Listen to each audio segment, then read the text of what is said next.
and in particular we remember Con Dunne tonight. But before we get to the business of the night, I just want to take one short minute to mention Brian Jones, who passed recently, who was an ardent volunteer for the Tidy Towns for several years, and we remember him especially today, and we remember him with his family and friends. So please, just take a moment to remember Brian Jones. Okay, so welcome on behalf of the Tidy Towns to our event tonight. The purpose of our event is to celebrate the community effort and involvement of Con Dunne, and with that I would like Rita to, give our speech, and then we'll have the unveiling of a bench in memory of Con. Thank you.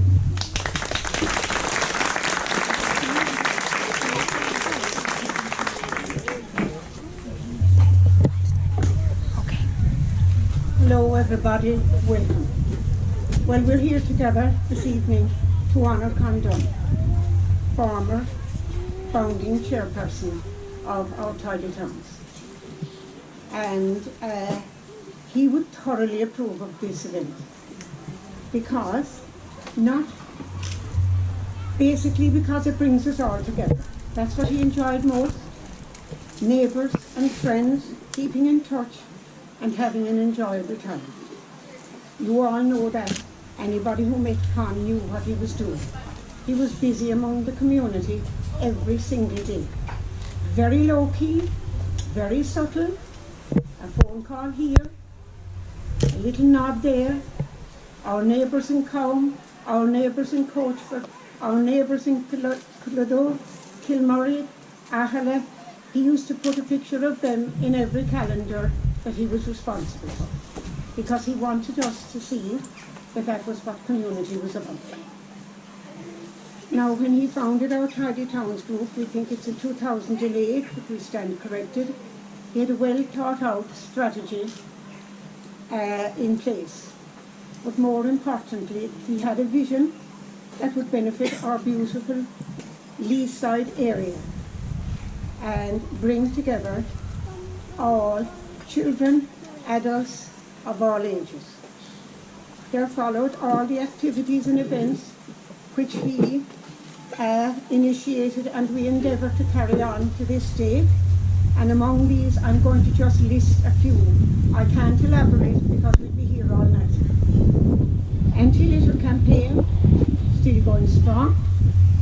Tidy Towns calendar, heritage events, of which there were many. Winter Natira Awards, of which there were some. Reenactments.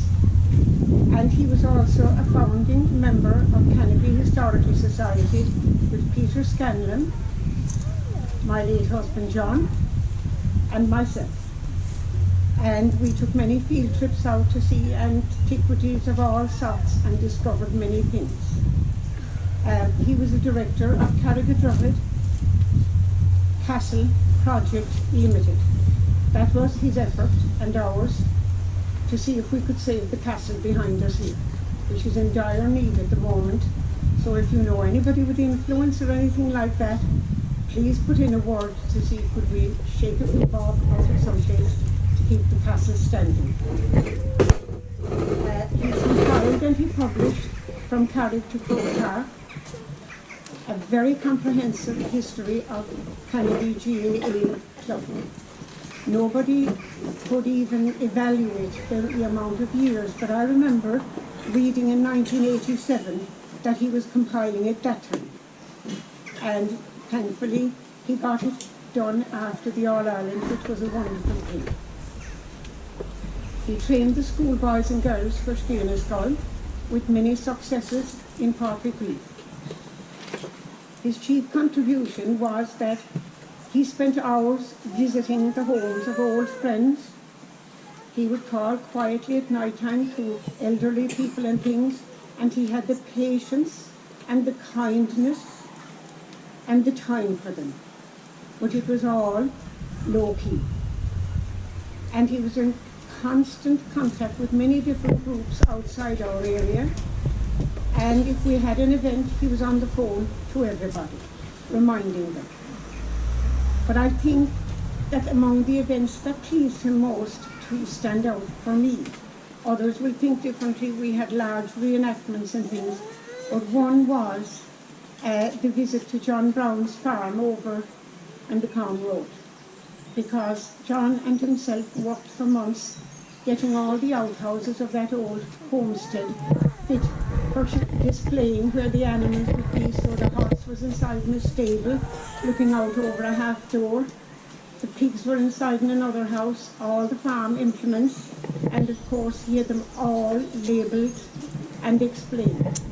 And he was just over the moon.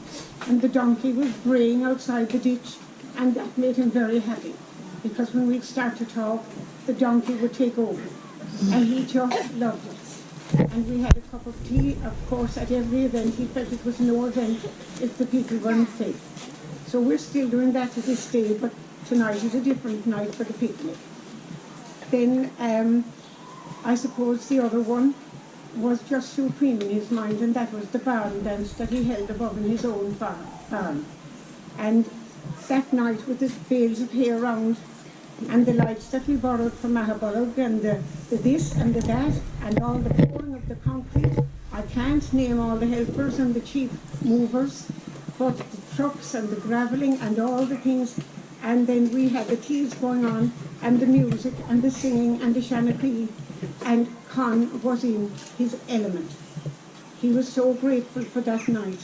I remember I was flying out to one of my children's homes in Europe the following morning, but I think I left Con's house at about 1 a.m. I don't think I went to bed that night, but I was so thrilled. He had what he wanted, people coming together again.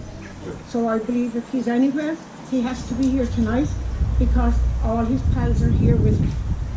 Now, one event that I really feel like mentioning, even though Con unfortunately wasn't able to attend it, was the 1916 memorial one that we did over in the pub, because it commemorated the meeting of the leaders, of the volunteers.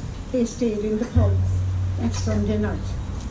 And we had it planned, but I went to see Con in Marymount, and before I left, he called me back and he tapped out, "Are you doing the event?" And I said, "Yes, Con, we are." "But are you on top of it?" "Yes, Con, we are." It'll all happen. We have the Model T car, we have the driver, we have the outfits, there's a play, Cathy Brown will do Mrs. Hogan, and it was all fine. But he would not, I tell you, there was a very sharp look in his eye that night, just in case I wouldn't come up with the goods. But it was done, and we enjoyed that together. The sighting of the bench here now affords a view of the castle and the River Lee, but also of the Dunne farm in the opposite bank, where Con spent all of his life. So I would say, and family, Jerry, Elaine, Julie, John Paul, Young Anne, and Con, we thank you for allowing us to share Con's gift of service to the community. We realize that without your support, everything that we have achieved wouldn't have been possible. We hope you will come now and again and sit on the bench and contemplate Con's contribution to Kennedy. As the inscription reads, "A friend to all," and that is what he was. Thank you.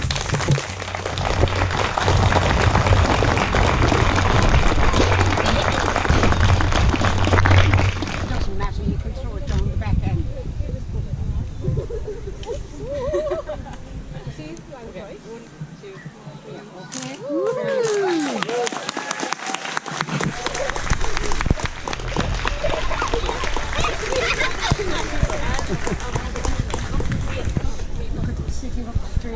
that lovely? People look at it right now.